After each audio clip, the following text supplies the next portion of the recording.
യുക്രൈനിലെ യുദ്ധക്കളത്തിൽ ശത്രുവിന് കീഴടങ്ങുന്നതിനേക്കാൾ നല്ലത് ആത്മഹത്യയാണെന്ന് പ്രഖ്യാപിച്ച് ഉത്തര കൊറിയൻ ഭരണാധികാരി കിം ജോങ് ഉൻ. കുർസക് മേഖലയിൽ കൊല്ലപ്പെട്ട സൈനികർക്കായി നിർമ്മിച്ച സ്മാരകത്തിന്റെ ഉദ്ഘാടന വേളയിൽ അദ്ദേഹം നടത്തിയ പരാമർശങ്ങൾ അന്താരാഷ്ട്ര തലത്തിൽ വലിയ ചർച്ചകൾക്കും വിവാദങ്ങൾക്കും വഴിവെച്ചിരിക്കുകയാണ്.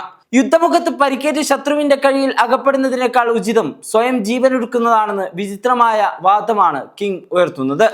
രാജ്യത്തിന്റെ അന്തസ് ഉയർത്തിപ്പിടിക്കാൻ സ്വയം പൊട്ടിത്തെറിച്ചവർ യഥാർത്ഥ വീരനായകന്മാരാണ് എന്ന് അദ്ദേഹം വിശേഷിപ്പിച്ചു. യുദ്ധ തടവുകാരാകുന്നത് രാജ്യത്തിന് അപമാനമാണെന്ന സന്ദേശമാണ് ഇതിലൂടെ സൈനികർക്ക് അദ്ദേഹം നൽകുന്നത്.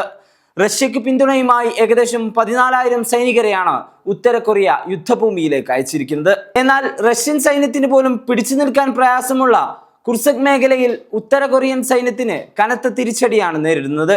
റിപ്പോർട്ടുകൾ പ്രകാരം ഇതിനോടകം 6,000-ലധികം സൈനികർ കൊല്ലപ്പെട്ടു.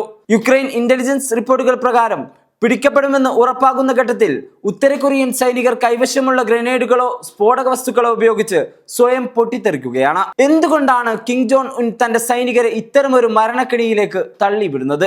ഇതിന് പിന്നിൽ വ്യക്തമായ രാഷ്ട്രീയ സാമ്പത്തിക ലക്ഷ്യങ്ങളുണ്ട്. യുദ്ധസഹായത്തിന് പകരമായി റഷ്യയിൽ നിന്ന് വൻതോതിൽ സാമ്പത്തിക സഹായം ഉത്തര കൊറിയ പ്രതീക്ഷിക്കുന്നു. ഉത്തര കൊറിയയുടെ മിസൈൽ ആണവ പദ്ധതികൾക്ക് ആവശ്യമായ അത്യാധുനിക റഷ്യൻ സാങ്കേതിക വിദ്യ സ്വന്തമാക്കുക എന്നതാണ് ഇതിലെ പ്രധാന ലക്ഷ്യം. ഉപരോധങ്ങൾ മൂലം വലയുന്ന ഉത്തര കൊറിയക്ക് റഷ്യ നൽകുന്ന ഭക്ഷ്യധാന്യങ്ങളും ഇന്ധനവും വലിയ ആശ്വാസമാണ്. സ്വന്തം സൈനികരെ ജീവനുള്ള യുദ്ധസാമഗ്രികളായി കാണുന്ന കിമ്മിന്റെ നിലപാട് ആധുനിക ലോകത്തിന് ഉൾക്കൊള്ളാനാവില്ല. പരിക്കേറ്റവർക്ക് ചികിത്സ നൽകുന്നതിനേക്കാൾ അവർ മരിക്കുന്നതാണ് ലാഭമെന്ന ക്രൂരമായ യുക്തിയാണ് ഇവിടെ തെളിയുന്നത്. ഈ നടപടി ജനീവ കൺവെൻഷനുകളുടെ ലംഘനമാണെന്നും സൈനികരുടെ ജീവന് വില കൽപ്പിക്കാത്ത ഭരണകൂട ഭീകരതയാണെന്നും മനുഷ്യാവകാശ പ്രവർത്തകർ ചൂണ്ടിക്കാട്ടുന്നു. Waytonikah.com, the exclusive Muslim matrimonial site.